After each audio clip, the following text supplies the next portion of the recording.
मोहन भागवत का बयान देशद्रोह जैसा अगर किसी और देश में दिया गया होता तो अभी तक हो चुके होते गिरफ्तार। मोहन भागवत पर भड़के राहुल गांधी। जी हां दोस्तों, आप देख रहे हैं इंडिया आजकल। कांग्रेस नेता और लोकसभा में नेता प्रतिपक्ष राहुल गांधी ने राष्ट्रीय स्वयं सेवक संघ आरएसएस के प्रमुख मोहन भागवत के बयान पर निशाना साधते हुए कहा है कि उनका बयान कि भारत को आज़ादी राम मंदिर बनने के बाद मिली राजद्रोह से कम नहीं है। उन्होंने यह भी कहा कि भागवत का यह कहना कि देश को 1947 में आज़ादी नहीं मिली हर भारतीय का अपमान है।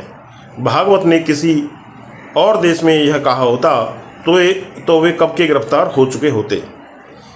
पार्टी के नए मुख्यालय के उद्घाटन के अवसर पर पार्टी से जुड़े नेताओं को संबोधित करते हुए राहुल गांधी ने यह भी कहा कि मोहन भागवत हर 2-3 दिन में देश को यह बताने की हिम्मत रखते हैं कि देश की आज़ादी के आंदोलन और संविधान के बारे में वह क्या सोचते हैं। उन्होंने कल जो कहा वह देशद्रोह की तरह है, क्योंकि इसमें कहा गया है कि संविधान अमान्य है, अंग्रेजों के खिलाफ लड़ाई अमान्य थी, तो उन पर केस चल रहा होता। राहुल उन्होंने आगे कहा, भागवत को सार्वजनिक रूप से यानी खुलेआम यह कहने की हिम्मत है, और यह हिम्मत कहाँ से आती है कि किसी अन्य देश में ऐसा हुआ होता तो उन्हें गिरफ्तार कर लिया जाता और उन पर केस चलाया जाता।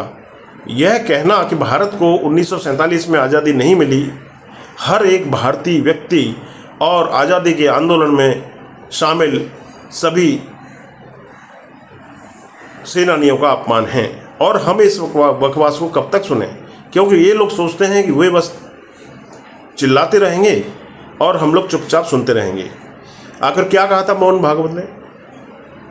आरएसएस सुप्रीमो मोहन भागवत ने 2 दिन पहले कहा था कि अयोध्या में रामलला की प्राण प्रतिष्ठा की तिथि प्रतिष्ठा द्वादशी के रूप में मनाई जानी चाहिए, क्योंकि कई सदियों से दुश्मन का आक्रमण झेलने वाले देश को असली आज़ादी दरअसल इसी दिन हासिल हुई थी जब अयोध्या में रामलला की प्राण प्रतिष्ठा हुई थी। पार्टी के नए मुख्यालय में राहुल गांधी ने देश में 2 विचारों के बीच जारी जंग की बात करते हुए कहा कि यहाँ 2 विचारों के बीच में लड़ाई है। एक हमारा विचार है जो संविधान का विचार है, और दूसरी तरफ संघ का विचार है जो इसके उलट है। सोनिया गांधी ने किया नए कांग्रेस के मुख्यालय का उद्घाटन। उन्होंने कहा कि देश में कोई दूसरा दल नहीं है जो बीजेपी और संघ के एजेंडे को रोक सके। अकेले कांग्रेस ही वह पार्टी है जो इन्हें रोक सकती है, क्योंकि हम एक विचारधारा वाली पार्टी हैं।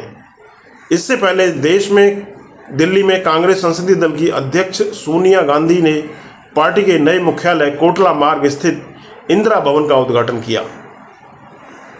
इस दौरान कांग्रेस अध्यक्ष मल्लिकार्जुन खड़गे, राहुल गांधी, पार्टी के अन्य प्रमुख नेता भी इस अवसर पर मौजूद रहे।